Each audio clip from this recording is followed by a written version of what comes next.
Hello and greetings to all you fans of Robert E. Howard. This video is an audiobook recording with pictures of Robert E. Howard's story, Rogues in the House, featuring Conan the Cimmerian. Rogues in the House was published in the January 1934 issue of the pulp magazine, Weird Tales. In terms of setting, Howard's story takes place during his fictional Hyborian age. In an unnamed city-state, that is between the countries of Zamora and Corinthia. Rogues in the House by Robert E. Howard. Chapter 1. One fled, one dead, one sleeping in a golden bed. Old Rhyme. At a court festival, Nabonidus, the Red Priest, who was the real ruler of the city, touched Murillo, the young aristocrat, courteously on the arm. Murillo turned to meet the priest's enigmatic gaze and to wonder at the hidden meaning therein. No words passed between them, but Nabonidus bowed and handed Murillo a small gold cask. The young nobleman, knowing that Nabonidus did nothing without reason, excused himself at the first opportunity and returned hastily to his chamber. There he opened the cask and found within it a human ear, which he recognized by a peculiar scar upon it.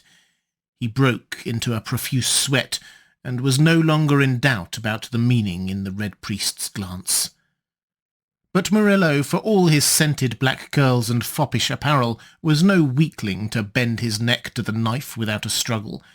He did not know whether Nabonidus was merely playing with him or giving him a chance to go into voluntary exile, but the fact that he was still alive and at liberty proved that he was to be given at least a few hours, probably for meditation. However, he needed no meditation for decision. What he needed was a tool.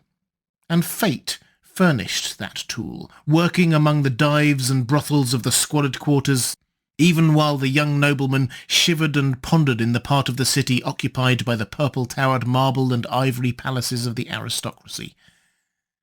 There was a priest of Anu, whose temple, rising at the fringe of the slum district, was the scene of more than devotions. The priest was fat and full-fed, and he was at once a fence for stolen articles and a spy for the police. He worked a thriving trade both ways because the district on which he bordered was the maze, a tangle of muddy, winding alleys and sordid dens frequented by the bolder thieves in the kingdom. Daring above all were a Gunderman deserter from the mercenaries and a barbaric Cimmerian. Because of the priest of Anu, the Gunderman was taken and hanged in the market square, but the Cimmerian fled, and learning in devious ways of the priest's treachery, he entered the temple of Anu by night and cut off the priest's head.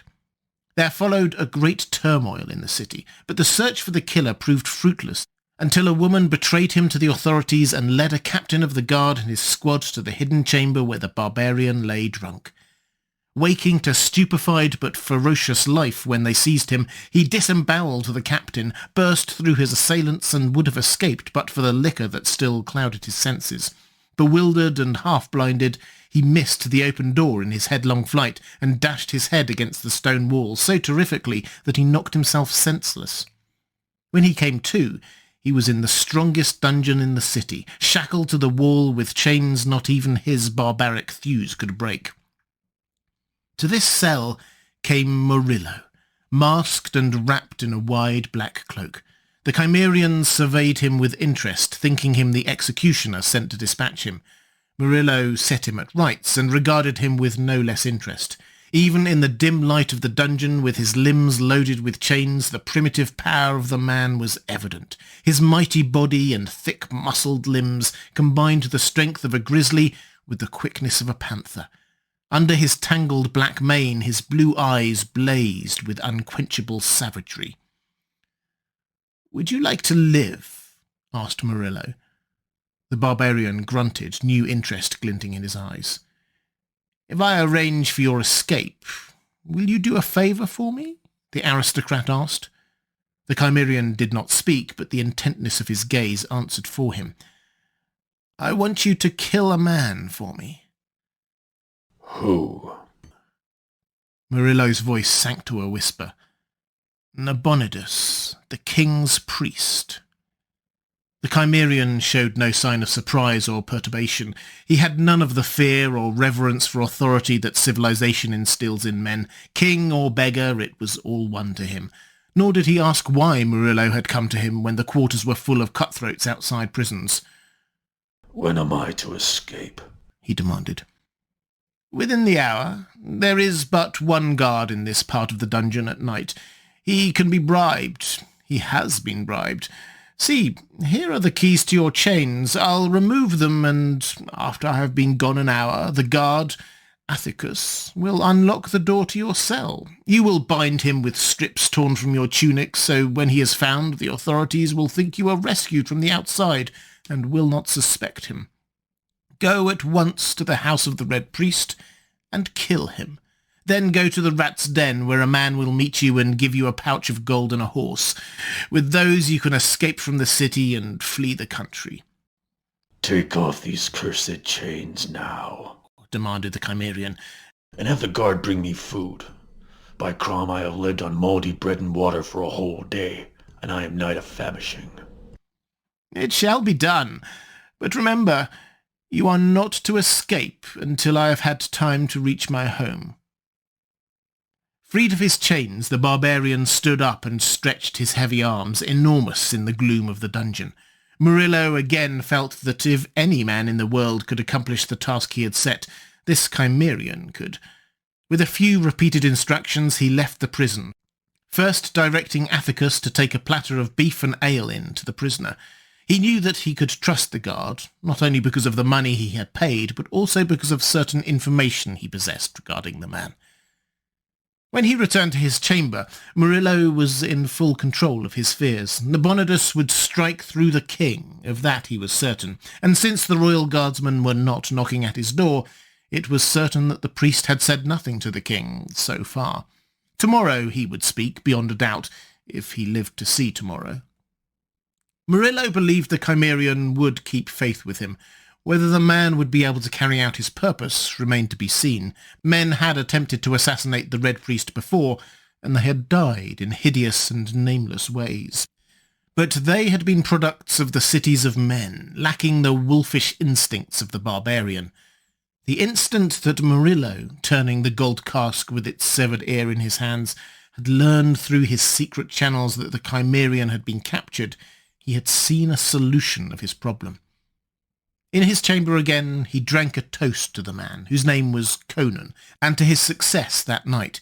And while he was drinking, one of his spies brought him the news that Atticus had been arrested and thrown into prison. The Cimmerian had not escaped.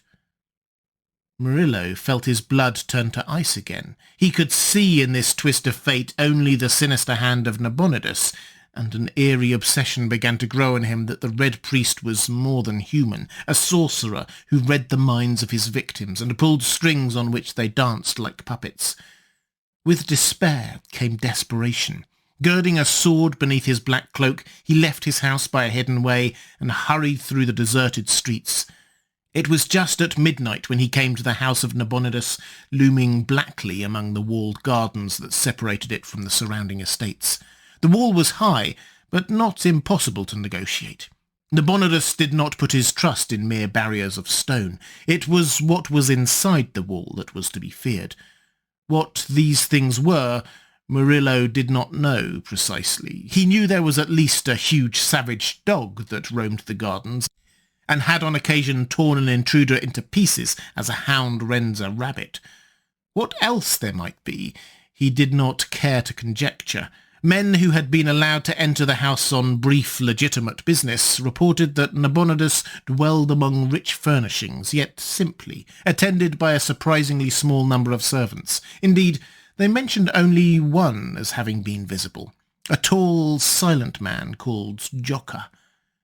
Someone else, presumably a slave, had been heard moving about in the recesses of the house, but this person no one had ever seen. The greatest mystery of this mysterious house was Nabonidus himself, whose power of intrigue and grasp on international politics had made him the strongest man in the kingdom.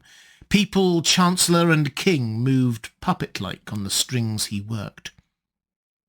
Murillo scaled the wall and dropped down into the gardens, which were expanses of shadow, darkened by clumps of shrubbery and waving foliage.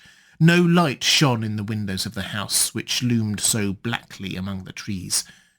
The young nobleman stole stealthily, yet swiftly, through the shrubs. Momentarily he expected to hear the baying of the great dog, and to see its giant body hurtle through the shadows. He doubted the effectiveness of his sword against such an attack. But he did not hesitate. As well die beneath the fangs of a beast as of the headsman. He stumbled over something bulky and yielding. Bending close in the dim starlight, he made out a limp shape on the ground. It was the dog that guarded the gardens. It was dead. Its neck was broken, and it bore what seemed to be the marks of great fangs. Murillo felt that no human being had done this. The beast had met a monster more savage than itself. Murillo glared nervously at the cryptic masses of bush and shrub. Then, with a shrug of his shoulders, he approached the silent house. The first door he tried proved to be unlocked. He entered warily, sword in hand, and found himself in a long, shadowy hallway, dimly illuminated by a light that gleamed through the hangings at the other end. Complete silence hung over the whole house. Murillo glided along the hall and halted to peer through the hangings. He looked into a lighted room, over the windows of which velvet curtains were drawn so closely as to allow no beam to shine through. The room was empty, insofar as human life was concerned, but it had a grisly occupant nevertheless. In the midst of a wreckage of furniture and torn hangings that told of a fearful struggle, lay the body of a man. The form lay on its belly, but the head was twisted about so that the chin rested behind a shoulder. The features, contorted into an awful grin, seemed to leer at the horrified nobleman. For the first time that night, Murillo's resolution wavered. He cast an uncertain glance back the way he came. Then the memory of the headsman's block and axe steeled him, and he crossed the room, swerving to avoid the grinning horror sprawled in its midst. Though he had never seen the man before, he knew from former descriptions that it was Joka, Nabonidus's saturnine servant. He peered through a curtained door into a broad circular chamber, banded by a gallery halfway between the polished floor and the lofty ceiling. This chamber was furnished as if for a king. In the midst of it stood an ornate mahogany table, loaded with vessels of wine. And rich viands. And Murillo stiffened. In a great chair whose broad back was toward him, he saw a figure whose habiliments were familiar. He glimpsed an arm in a red sleeve resting on the arm of the chair. The head, clad in the familiar scarlet hood of the gown, was bent forward as in meditation. Just so had Murillo seen Nabonidus sit 100 times in the royal court. Cursing the pounding of his own heart, the young nobleman stole across the chamber, sword extended, his whole frame poised for the thrust. His prey did not move, nor seem to hear his cautious advance. Was the Red Priest asleep, or was it a corpse which slumped in that great chair? The length of a single stride separated Murillo from his enemy, when suddenly the man in the chair rose and faced him. The blood went suddenly from Murillo's features. His sword fell from his fingers and rang on the polished floor. A terrible cry broke from his livid lips. It was followed by the thud of a falling body. Then once more silence reigned over the house of the Red Priest. Chapter 2. Shortly after Murillo left the dungeon where Conan the Cimmerian was confined, Athicus brought the prisoner a platter of food, which included, among other things, a huge joint of beef and a tankard of ale. Conan fell to voraciously, and Athicus made a final round of the cells to see that all was in order, and that none should witness the pretended prison break. It was while he was so occupied that a squad of guardsmen marched into the prison and placed him under arrest. Murillo had been mistaken when he assumed this arrest denoted discovery of Conan's planned escape. It was another matter. Athicus had become careless in his dealings with the underworld, and one of his past sins had caught up with him. Another jailer took his place, a stolid, dependable creature whom no amount of bribery could have shaken from his duty. He was unimaginative, but he had an exalted idea of the importance of his job. After Athicus had been marched away to be formally arraigned before a magistrate, this jailer made the rounds of the cell as a matter of routine. As he passed that of Conan, his sense of propriety was shocked and outraged to see the prisoner free of his chains and in the act of gnawing the last shreds of meat from a huge beef bone. The jailer was so upset that he made the mistake of entering the cell alone without calling guards from the other parts of the prison. It was his first mistake in the line of duty, and his last. Conan brained him with the beef bone, took his poignard and his keys, and made a leisurely departure. As Murillo had said, only one guard was on duty there at night. The Cimmerian passed him outside the walls by means of the keys he had taken, and presently emerged into the outer air, as free as if Murillo's plan had been successful. In the shadows of the prison walls, Conan paused to decide his next course of action. It occurred to him that since he had escaped through his own actions, he owed nothing to Murillo. Yet it had been the young nobleman who had removed his chains and had the food sent to him, without either of which his escape would have been impossible. Conan decided that he was indebted to Murillo, and since he was a man who discharged his obligations, eventually, he determined to carry out his promise to the young aristocrat. But first, he had some business of his own to attend to. He discarded his ragged tunic and moved off through the night naked but for a loincloth. As he went, he fingered the poignard he had captured, a murderous weapon with a broad, double-edged blade 19 inches long. He slunk along alleys and shadowed plazas until he came to the district which was his destination. The maze. Along its labyrinthian ways he went with the certainty of familiarity. It was indeed a maze of black alleys and enclosed courts and devious ways, of furtive sounds and stenches. There was no paving on the streets. Mud and filth mingled in an unsavoury mess. Sewers were unknown. Refuse was dumped into the alleys to form reeking heaps and puddles. Unless a man walked with care, he was likely to lose his footing and plunge waist-deep into nauseous pools.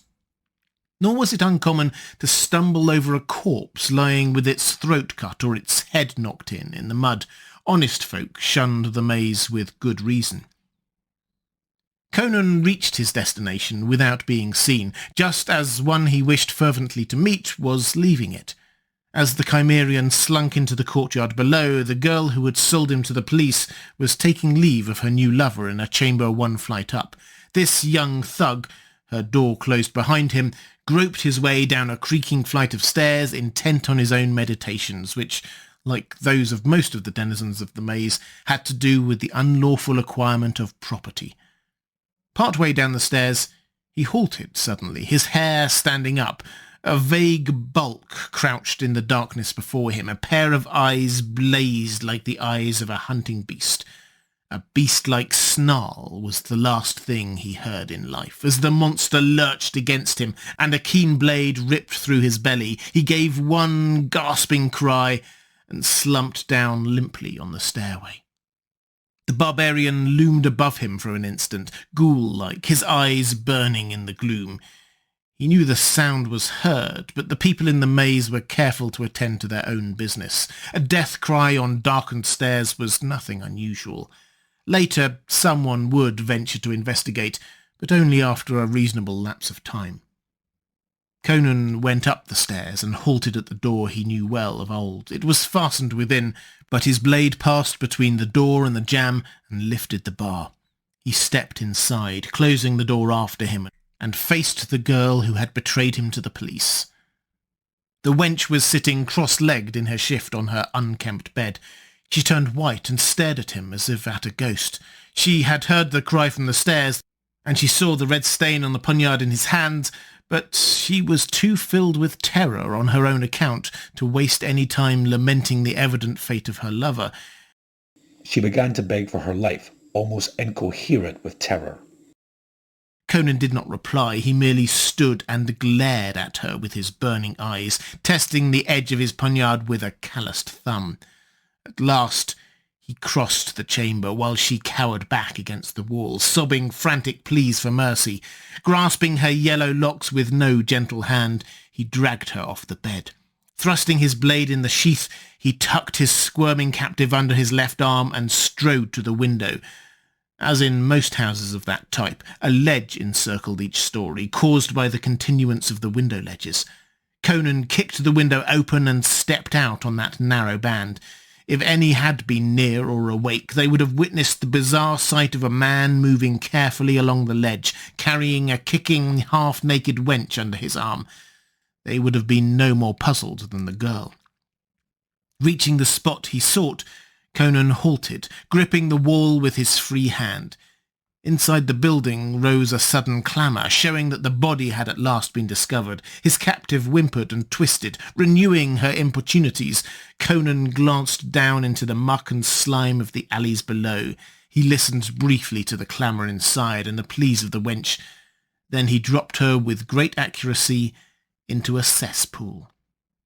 He enjoyed her kickings and flounderings and the concentrated venom of her profanity for a few seconds, and even allowed himself a low rumble of laughter. Then he lifted his head, listened to the growing tumult within the building, and decided it was time for him to kill Nabonidus. Chapter 3. It was a reverberating clang of metal that roused Murillo. He groaned and struggled dazedly to a sitting position. About him all was silence and darkness, and for an instant he was sickened with the fear that he was blind. Then he remembered what had gone before, and his flesh crawled. By the sense of touch he found that he was lying on a floor of evenly joined stone slabs. Further groping discovered a wall of the same material. He rose and leaned against it, trying in vain to orient himself. That he was in some sort of a prison seemed certain, but where and how long he was unable to guess. He remembered dimly a clashing noise, and wondered if it had been the iron door of his dungeon closing on him, or if it betokened the entrance of an executioner. At this thought he shuddered profoundly, and began to feel his way along the wall. Momentarily he expected to encounter the limits of his prison, but after a while he came to the conclusion that he was travelling down a corridor. He kept to the wall, fearful of pits or other traps, and was presently aware of something near him in the blackness. He could see nothing, but either his ears had caught a stealthy sound or some subconscious sense warned him. He stopped short, his hair standing on end as surely as he lived. He felt the presence of some living creature crouching in the darkness in front of him. He thought his heart would stop when a voice hissed in a barbaric accent, "Murillo, is that you?" "Conan!"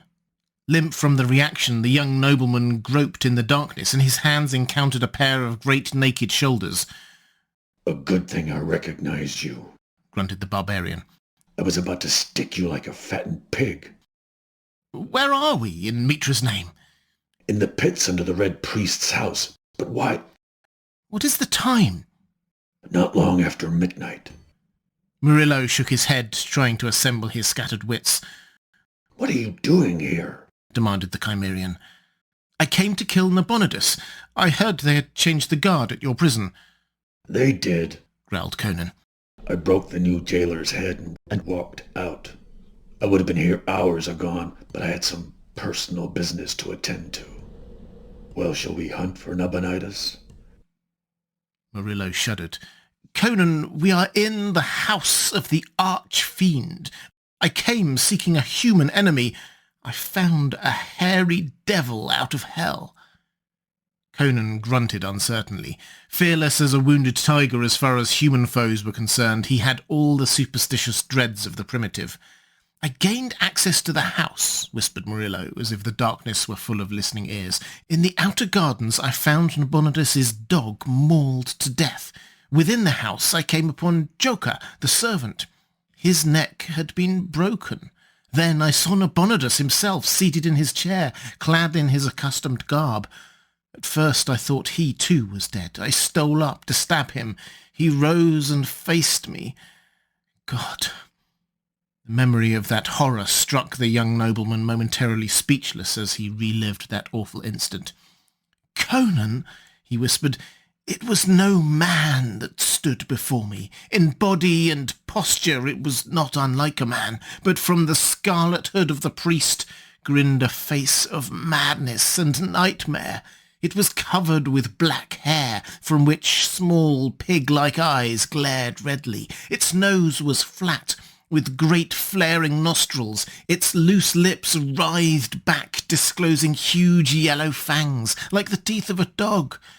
The hands that hung from the scarlet sleeves were misshapen and likewise covered with black hair.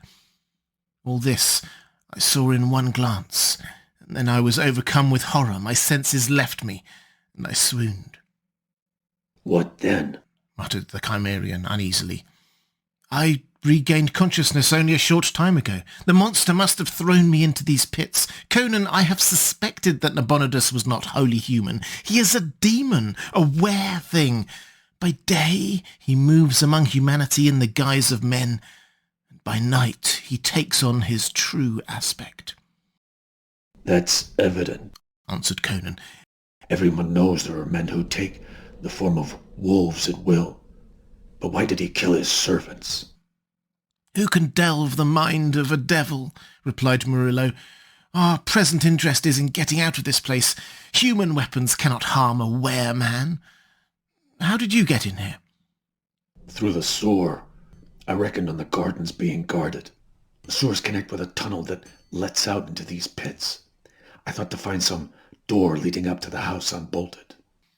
"Then let us escape by the way you came," exclaimed Murillo. "To the devil with it. Once out of this snake den, we'll take our chances with the king's guardsmen and risk a flight from the city. Lead on." "Useless," grunted the Cimmerian. "The way to the sewers is barred. As I entered the tunnel, an iron grill crashed down from the roof. If I had not moved quicker than a flash of lightning, its spearheads would have pinned me to the floor like a worm. When I tried to lift it, it wouldn't move. An elephant couldn't shake it, nor could anything bigger than a rabbit squirm between the bars." Murillo cursed, an icy hand playing up and down his spine. He might have known Nabonidus would not leave any entrance into his house unguarded. Had Conan not possessed the steel spring quickness of a wild thing, that falling portcullis would have skewered him. Doubtless his walking through the tunnel had sprung some hidden catch that released it from the roof.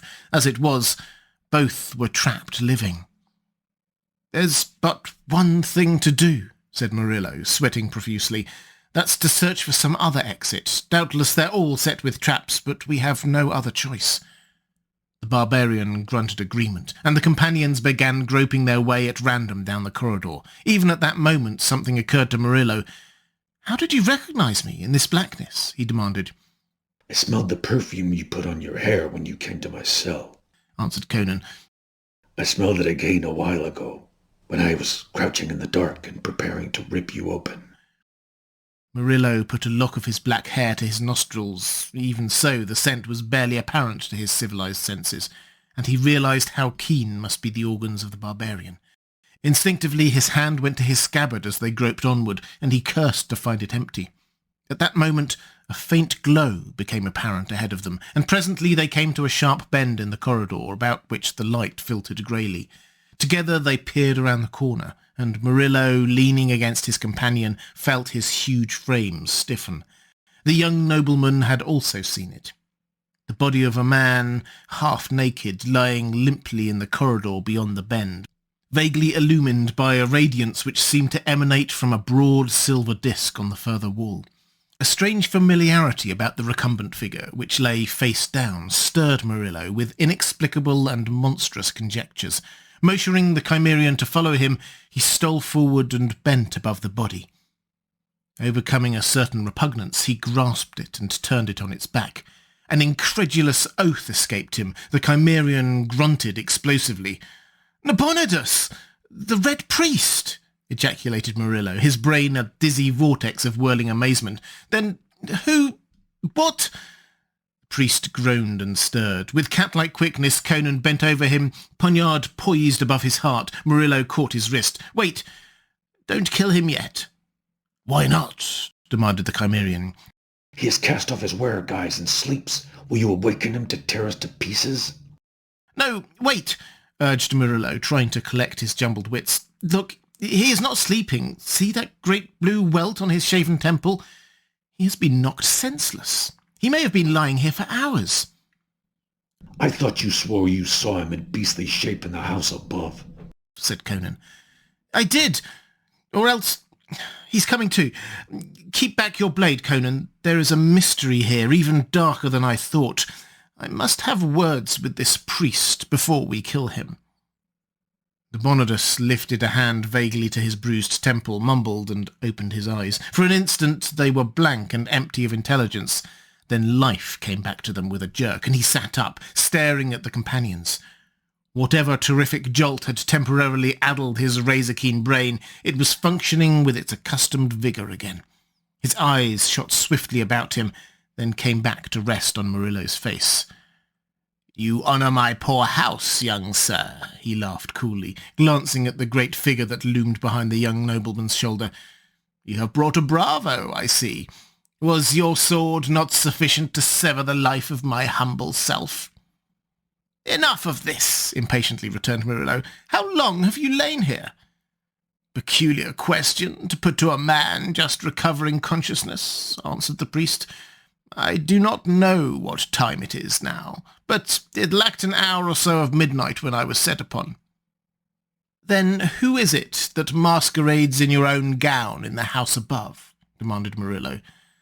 "That will be Thack," answered Nabonidus, ruefully fingering his bruises. "Yes, that will be Thack, and in my own gown.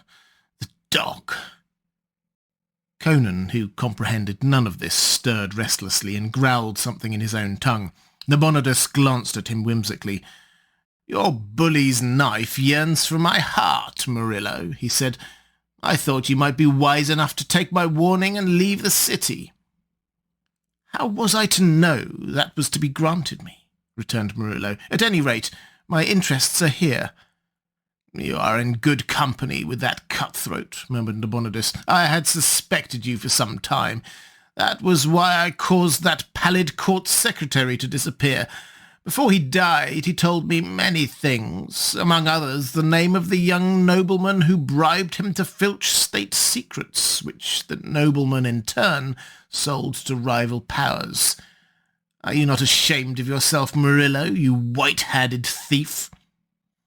"I have no more cause for shame than you vulture-hearted plunderer," answered Murillo promptly. "You exploit a whole kingdom for your personal greed, and under the guise of disinterested statesmanship you swindle the king, beggar the rich, oppress the poor, sacrifice the whole future of the nation for your ruthless ambition. You are no more than a fat hog with his snout in the trough. You are a greater thief than I am. This Cimmerian is the only honest man of the three of us because he steals and murders openly."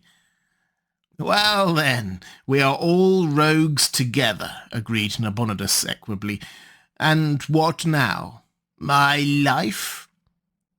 "When I saw the ear of the secretary that had disappeared, I knew I was doomed," said Murillo abruptly, "and I believed you would invoke the authority of the king. Was I right?" "Quite so," answered the priest. "A court secretary is easy to do away with, but you are too prominent. I had intended telling the king a jest about you in the morning."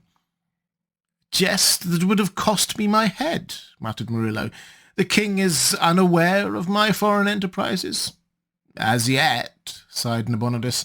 "And now I see your companion has his knife. I fear that jest will never be told." "You should know how to get out of these rat dens," said Murillo. "Suppose I agree to spare your life. Will you help us to escape and swear to keep silent about my thievery?" "When did a priest keep an oath?" complained Conan, comprehending the trend of the conversation. "Let me cut his throat. I want to see what color his blood is. They say in the maze that his heart is black, so his blood must be black too." "Be quiet," whispered Murillo. "If he does not show us the way out of these pits, we may rot here. Well, Nabonidus, what do you say?" "What does a wolf with his leg in the trap say?" laughed the priest. "I am in your power, and if we are to escape, we must aid one another.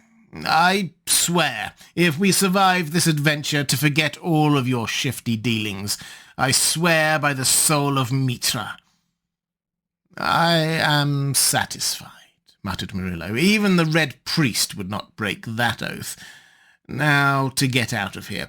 My friend here entered by way of the tunnel, but a grill fell behind him and blocked the way. Can you cause it to be lifted?" "Not from these pits," answered the priest. "The control lever is in the chamber above the tunnel. There is only one other way out of these pits, which I will show you. But tell me, how did you come here?" Murillo told him in a few words, and Nabonidus nodded, rising stiffly.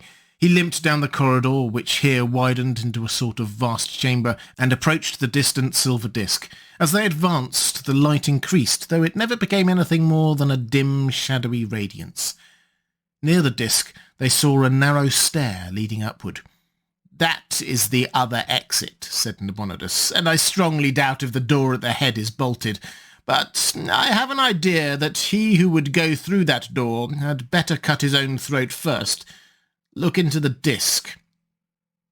What had seemed a silver plate was in reality a great mirror set in the wall.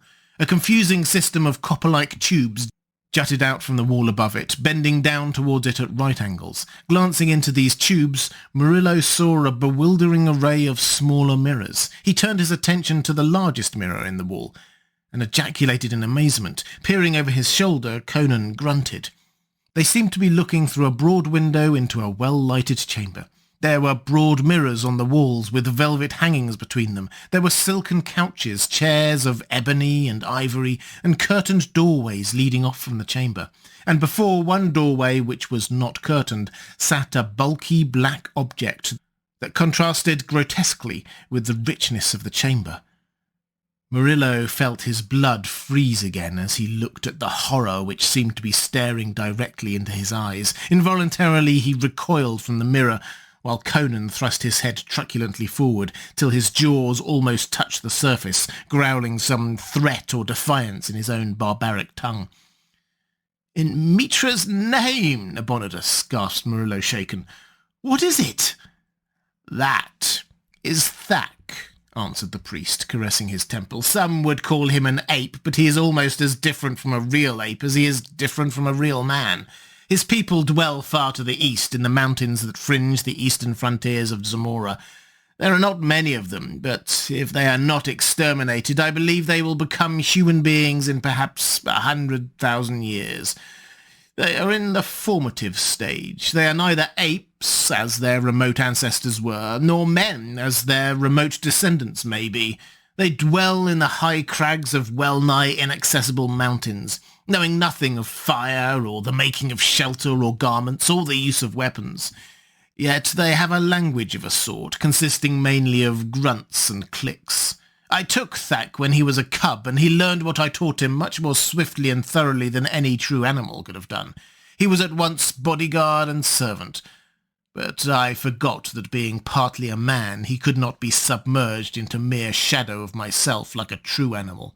Apparently his semi-brain retained impressions of hate, resentment, and some sort of bestial ambition of its own. At any rate, he struck when I least expected it. Last night he appeared to go suddenly mad. His actions had all the appearance of bestial insanity, yet I know they must have been the result of long and careful planning. I heard a sound of fighting in the garden, and going to investigate, for I believed it was yourself being dragged down by my watchdog, I saw Thak emerge from the shrubbery dripping with blood.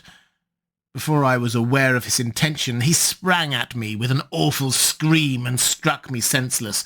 I remember no more, but can only surmise that, following some whim of his semi-human brain, he stripped me of my gown and cast me still living into the pits, for what reason only the gods can guess. He must have killed the dog when he came from the garden, and after he struck me down, he evidently killed Joka, as you saw the man lying dead in the house. Joka would have come to my aid, even against Thak, who he always hated. Murillo stared in the mirror at the creature which sat with such monstrous patience before the closed door. He shuddered at the sight of the great black hands, thickly grown with hair that was almost fur-like. The body was thick, broad, and stooped. The unnaturally wide shoulders had burst the scarlet gown, and on these shoulders Murillo noted the same thick growth of black hair. The face peering from the scarlet hood was utterly bestial, and yet Murillo realized that Nabonidus spoke truth when he said that Thak was not wholly a beast. There was something in the red, murky eyes, something in the creature's clumsy posture, something in the whole appearance of the thing that set it apart from the truly animal. That monstrous body housed a brain and soul that were just budding awfully into something vaguely human. Murillo stood aghast as he recognized a faint and hideous kinship between his kind and that squatting monstrosity, and he was nauseated by a fleeting realization of the abysses of bellowing bestiality up through which humanity had painfully toiled. "Surely he sees us," muttered Conan. "Why does he not charge us? He could break this window with ease." Murillo realized that Conan supposed the mirror to be a window through which they were looking. "He does not see us," answered the priest. "We are looking into the chamber above us. That door that Thak is guarding is the one at the head of these stairs. It is simply an arrangement of mirrors. Do you see those mirrors on the walls? They transmit the reflection of the room into these tubes, down which other mirrors carry it to reflect at last on an enlarged scale in this great mirror." Murillo realized that the priest must be centuries ahead of his generation to perfect such an invention, but Conan put it down to witchcraft and troubled his head no more about it. "I constructed these pits for a place of refuge as well as a dungeon," the priest was saying. "There are times when I have taken refuge here, and through these mirrors watched doom fall upon those who sought me with ill intent." "But why is Thak watching that door?" demanded Murillo. "He must have heard the falling of the grating in the tunnel. It is connected with bells in the chamber above. He knows someone is in the pits, and he is waiting for him to come up the stair. Oh, he has learned well the lessons I taught him. He has seen what happened to men who come through that door when I tugged at the rope that hangs on yonder wall, and he waits to mimic me." "And while he waits, what are we to do?" demanded Murillo. "There is naught we can do, except watch him. As long as he is in that chamber, we dare not ascend the stairs. He has the strength of a true gorilla, and could easily tear us all to pieces. But he does not need to exert his muscles. If we open that door, he has but to tug that rope, and blast us into eternity." "How?" "I bargained to help you escape," answered the priest, "not to betray my secrets." Murillo started to reply, then stiffened suddenly. A stealthy hand had parted the curtains on one of the doorways. Between them appeared a dark face whose glittering eyes fixed menacingly on the squat form in the scarlet robe. "Petrius," hissed Nabonidus. "Mitra, what a gathering of vultures this night is!" The face remained framed between the parted curtains. Over the intruder's shoulder other faces peered, dark, thin faces, alight with sinister eagerness.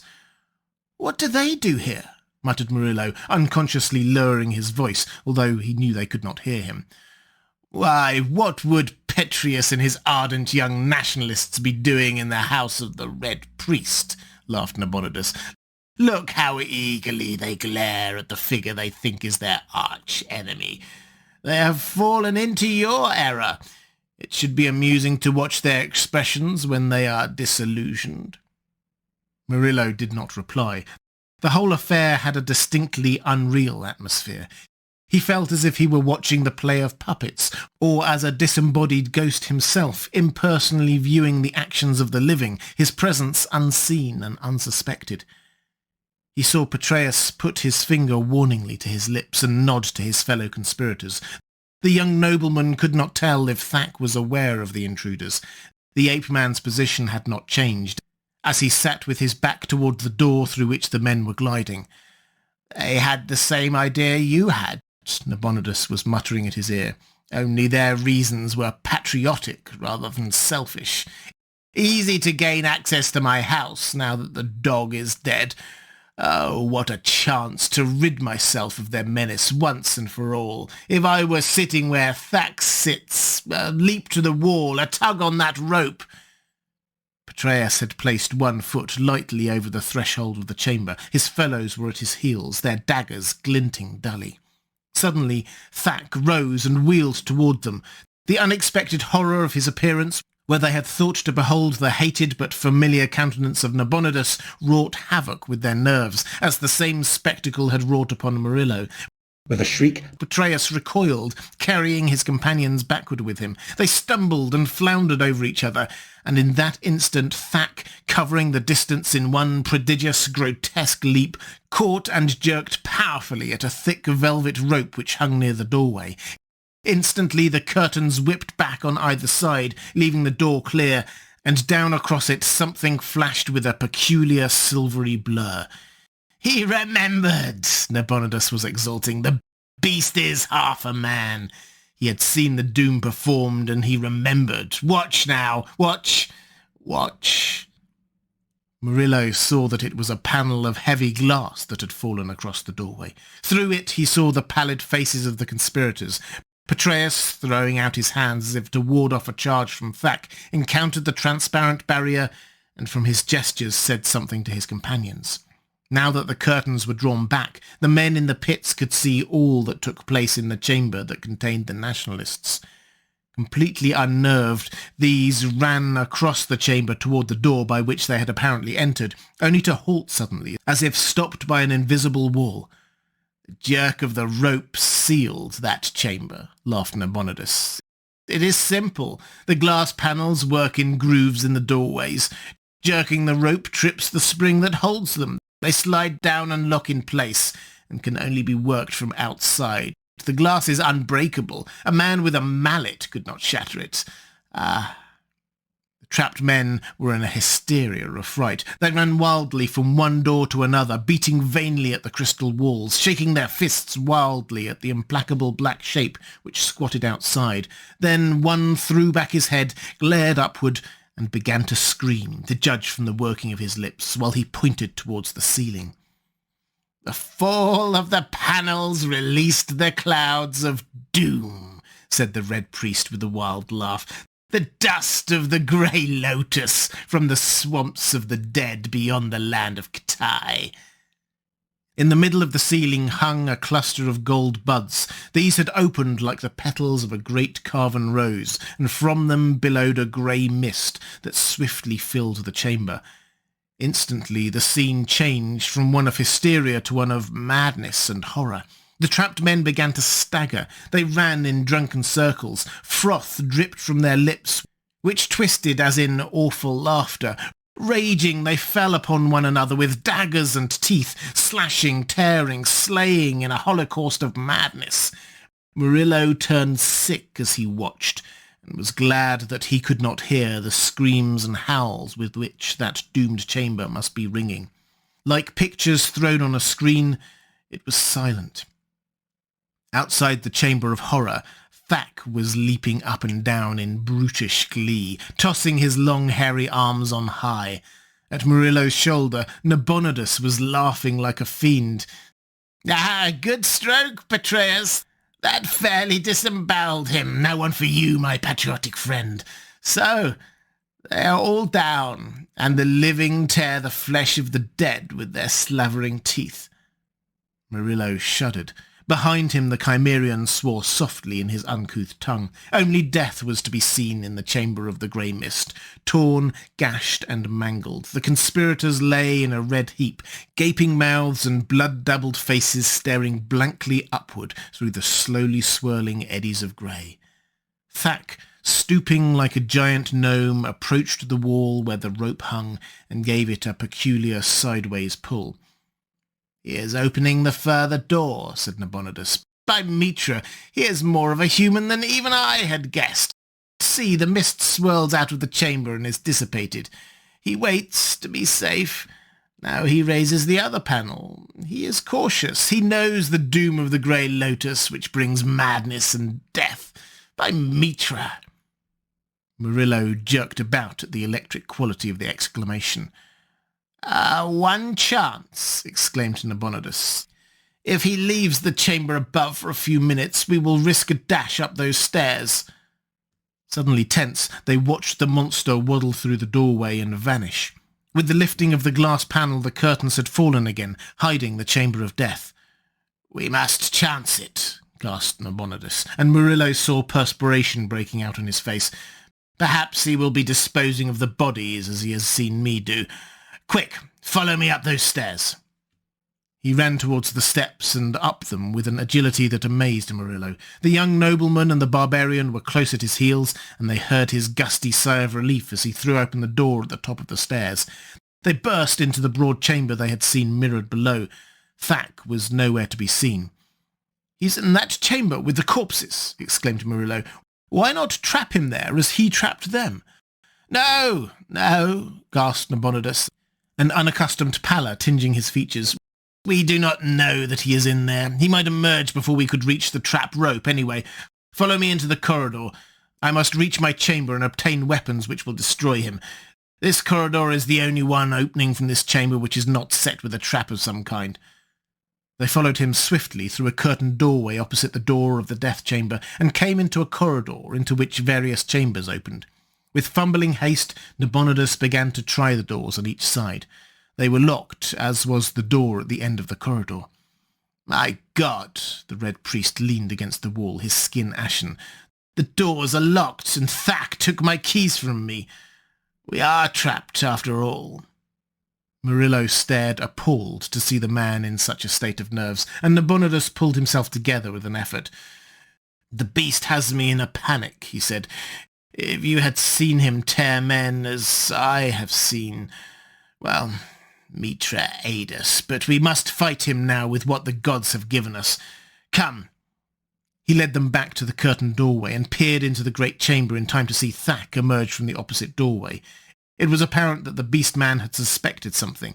His small, close-set ears twitched. He glared angrily about him and, approaching the nearest doorway, tore aside the curtains to look behind them. Nabonidus drew back, shaking like a leaf. He gripped Conan's shoulder. "Man, do you dare pitch your knife against his fangs?" The Cimmerian's eyes blazed in answer. "Quick," the Red Priest whispered, thrusting him behind the curtains, close against the wall. "As he will find us soon enough, we will draw him to us. As he rushes past you, sink your blade in his back if you can. You, Murillo, show yourself to him and then flee up the corridor. Mitra knows we have no chance with him in hand-to-hand combat, but we are doomed anyway when he finds us." Murillo felt his blood congeal in his veins, but he steeled himself and stepped outside the doorway. Instantly Thack, on the other side of the chamber, wheeled, glared, and charged with a thunderous roar. His scarlet hood had fallen back, revealing his black, misshapen head. His black hands and red robe were splashed with a brighter red. He was like a crimson and black nightmare as he rushed across the chamber, fangs bared, his bowed legs hurtling his enormous body along at a terrifying gait. Murillo turned and ran back into the corridor, and quick as he was, the shaggy horror was almost at his heels. Then, as the monster rushed past the curtains, from among them catapulted a great form that struck full on the ape-man's shoulders, at the same instant driving the poniard into the brutish back. Thack screamed horribly as the impact knocked him off his feet, and the combatants hit the floor together. Instantly there began a whirl and thrash of limbs, the tearing and rending of a fiendish battle. Murillo saw that the barbarian had locked his legs around the ape-man's torso and was striving to maintain his position on the monster's back while he butchered it with his poniard. Thack, on the other hand, was striving to dislodge his clinging foe, to drag him around within reach of his giant fangs that gaped for his flesh. In a whirlwind of blows and scarlet tatters they rolled along the floor, revolving so swiftly that Murillo dared not use the chair he had caught up, lest he strike the Cimmerian. And he saw that in spite of the handicap of Conan's first hold and the voluminous robe that lashed and wrapped about the ape-man's limbs and body, Thack's giant strength was swiftly prevailing. Inexorably he was dragging the Cimmerian around in front of him. The ape-man had taken punishment enough to have killed a dozen men. Conan's poniard had sunk again and again into his torso, shoulders, and bull-like neck. He was streaming blood from a score of wounds, but unless the blade quickly reached some absolutely vital spot, Thak's inhuman vitality would survive to finish the Cimmerian, and after him, Conan's companions. Conan was fighting like a wild beast himself, in silence except for his gasps of effort. The black talons of the monster and the awful grasp of those misshapen hands ripped and tore at him. The grinning jaws gaped for his throat. Then Murillo, seeing an opening, sprang and swung the chair with all his power, and with force enough to have brained a human being. The chair glanced from Thak's slanted black skull, but the stunned monster momentarily relaxed his rending grasp. And in that instant, Conan, gasping and streaming blood, plunged forward and sunk his poniard to the hilt in the ape-man's heart. With a convulsive shudder, the beast-man started from the floor, then sank limply back. His fierce eyes set and glazed, his thick limbs quivered and became rigid. Conan staggered dizzily up, shaking the sweat and blood out of his eyes. Blood dripped from his poniard and fingers and trickled in rivulets down his thighs, arms, and breast. Murillo caught at him to support him, but the barbarian shook him off impatiently. "When I cannot stand alone, it will be time to die," he mumbled through mashed lips. "But I'd like a flagon of wine." Nabonidus was staring down at the still figure as if he could not believe his own eyes. Black, hairy, abhorrent the monster lay, grotesque in the tatters of the scarlet robe, yet more human than beast, even so, and possessed somehow of a vague and terrible pathos. Even the Cimmerian sensed this, for he panted, "I've slain a man tonight, not a beast. I will count him among the chiefs whose souls I've sent into the dark, and my women will sing for him." Nabonidus stooped and picked up a bunch of keys on a golden chain. They had fallen from the ape-man's girdle during the battle. Motioning his companions to follow him, he led them to a chamber, unlocked the door, and led the way inside. It was illumined like the others. The Red Priest took a vessel of wine from a table and filled crystal beakers. As his companions drank thirstily, he murmured, "What a night! It is nearly dawn now.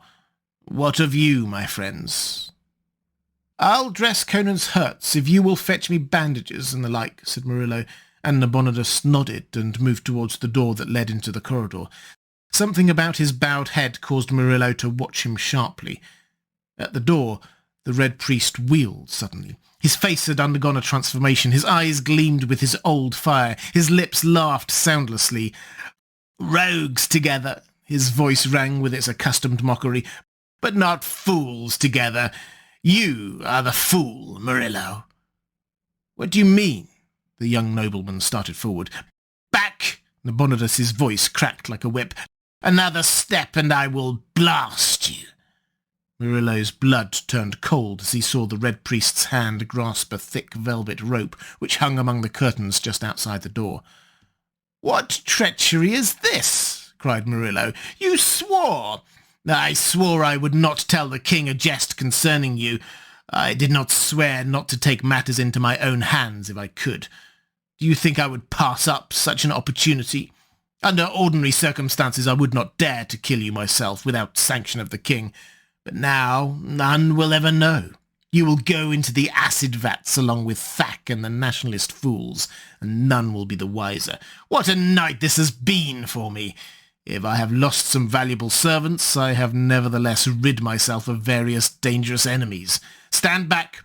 I am over the threshold, and you cannot possibly reach me before I tug this cord and send you to hell. Not the Grey Lotus this time, but something just as effective. Nearly every chamber in my house is a trap.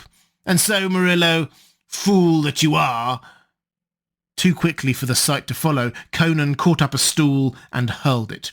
Nabonidus instinctively threw up his arm with a cry, but not in time. The missile crunched against his head, and the Red Priest swayed and fell face down in a slowly widening pool of dark crimson.